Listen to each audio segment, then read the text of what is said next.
Hello, all. It's Cory. I just saw Friendship last night and I really enjoyed it. Taking advantage of being in LA, I got to see it before it expands nationally, and I thought I would give you my thoughts. It's written and directed by Andrew DeYoung, stars Tim Robinson, Paul Rudd, and Kate Mara. Robinson plays Craig, who lives with his wife Tammy, Kate Mara, and their son Stephen. One day, a package arrives at the house and it's misdelivered. So Craig walks it up to the house that it's supposed to go to, and it turns out that it's Austin, played by Paul Rudd. After meeting briefly, they start to strike up a friendship where hilarity ensues. Uh, Before we get to the review in earnest, I just wanted to say how much I miss doing these videos for you.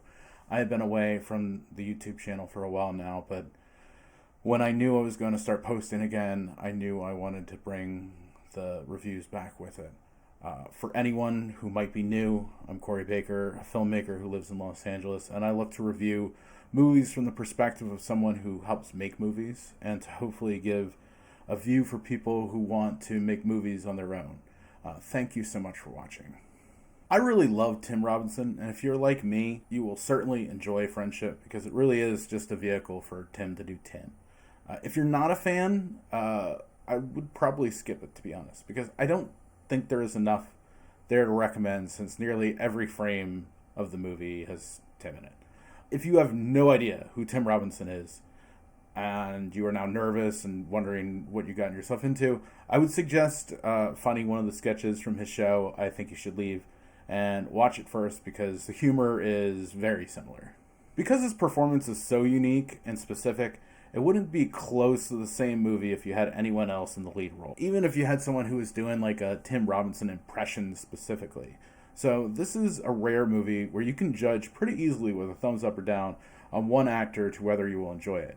That being said, Tim Robinson is really the only performer right now who can do like this absurdic, manic energy that really carries this film. It's so refreshing to be at a theater and hearing uproarious laughter, and that's what he can do in a way that doesn't land the same in many comedies these days.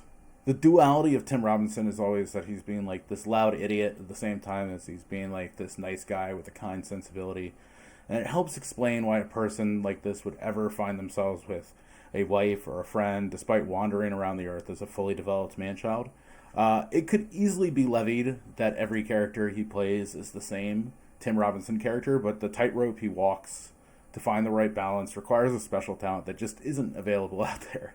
I'm glad this movie is out here, though, because it's a movie that really is disappearing. It used to be a comedian or a breakout TV star or a scene-stealing actor could eventually get a movie all your own and prove yourself. Often these were small budget projects that were lower risk to lose money and potential star makers for ones that happened to be good. A lot of stars found themselves in these feature opportunities and ended up making a career for themselves. But as the time passed, the studios moved away from them and types of movies they were doing into like the IP and expensive action movies and starving themselves of these potential future stars. I tried to find the budget for Friendship, but there is no reliable good number that I could find. But it would appear to be lower than people would expect. Regardless, I think star vehicles like this are great for the star and the industry as well, and we should do what we can to support them. So Tim is good, Tim is funny. What about the rest of the cast? That's a more complex question. First, it really is largely a three-hander with us switching between Tim Robinson and Paul Rudd and Tim and Kate Mara. With Paul Rudd, he has a very natural charisma that works well off of Robinson, and he does a great job as the straight man. My main critique is that by having him with the mustache and the hair and having him be a weatherman made me think of Brian Fantana from Anchorman, which is a character that largely plays it straight, but is also naturally more zany. So you keep thinking they'll start acting more like Anchorman, even though the character in Friendship is more grounded in reality. Then we have Kate Mara, looking equally as ageless as Paul Rudd. I'm not spoiling this because in the first scene they reveal it, but her character Tammy has survived cancer, and I have no idea what type of cancer, and the whole thing is almost like in The Room when the mom brings up that she has cancer and then it never gets brought up again. The first scene, we find out Tammy is a cancer survivor, and then there's maybe two small references to it in the rest of the movie, and doesn't really factor into any kind of character arc. I just don't see what we get from having her have cancer, and we couldn't get from something else that doesn't impact people in such a serious way. But then there are many other things that happen that are played off completely straight, even though it doesn't work in either world, like kissing your son on the lips, or a deeply held belief that your mother passed down to you about the type of men that are right for you. Kate Mara is talented. She can do more than what she had in this one. And she will fight from a disadvantage if you put too much stuff like characters that detract from being grounded. Which brings me around to everyone else. So, everyone did fine in their roles. They just had nearly nothing to them. Jack Dylan Grazer, who plays their son Steven, is good, but doesn't really have anything relevant to the story other than living in the house with his parents. Billy Brike, the cell phone salesman / drug dealer, I hope I said that name right, has a real aura about him, but it's a character we've seen in other movies before. A lot of the actors, it's really hard to place who played who and remember faces because they have so little to do.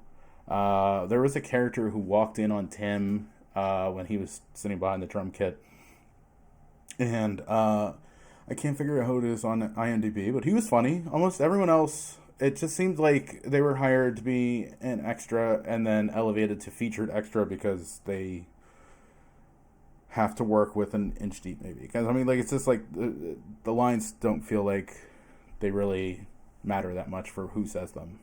Writer-director Andrew DeYoung is new to me.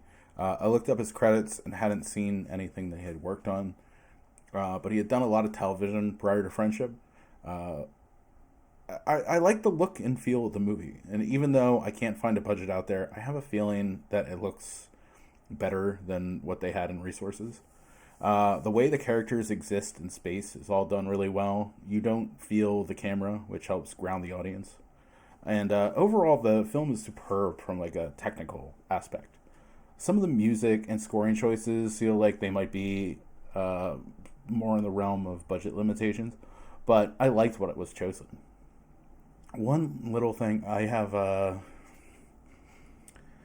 never been able to pinpoint exactly what in a final film specifically gives me this feeling, but I feel like I can see in the footage a director who has editing experience. Now, Sophia Cora did the editing on this movie and did a great job, but Andrew did have some credits from editing, so my hope was that we feel in the final project is delivering a lot of stuff that Sophie can use to hopefully make her job easier.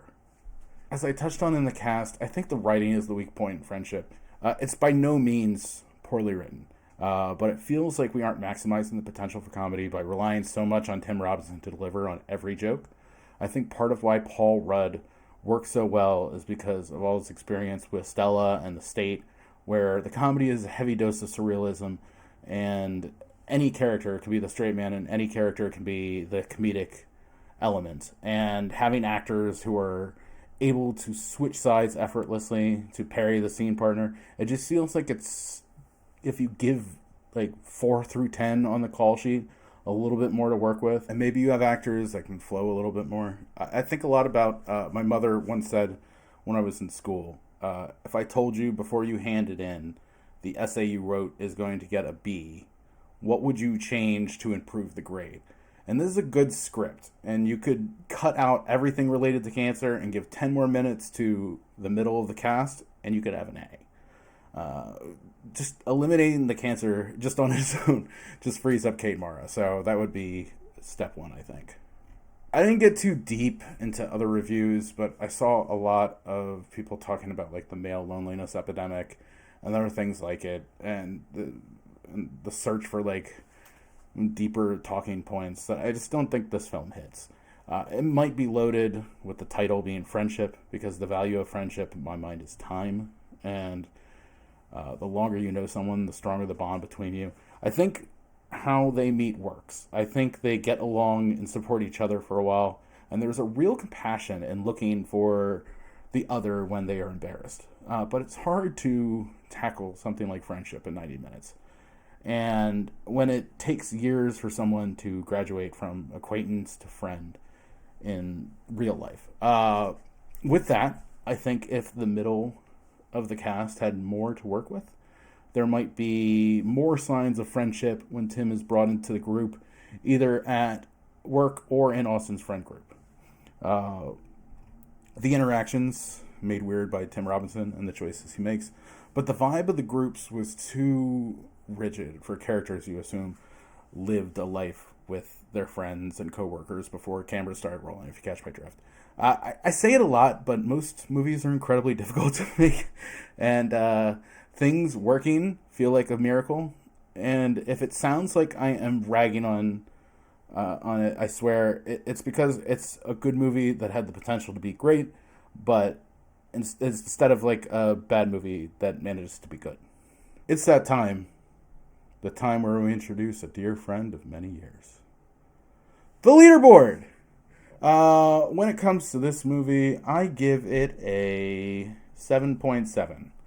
I really enjoyed Friendship, and the thing that made me happiest was being in the theater, surrounded by people laughing at the movie. It's been a couple years of chuckles and ha-has, but it's been a while since I've had hard, sustained laughter like this.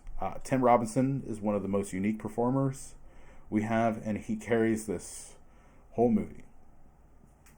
All around it was great work, but I do think it fell short of its potential. And everyone, I just want to thank you so much for joining me on the reviews. I'm so happy and excited to be back with you again.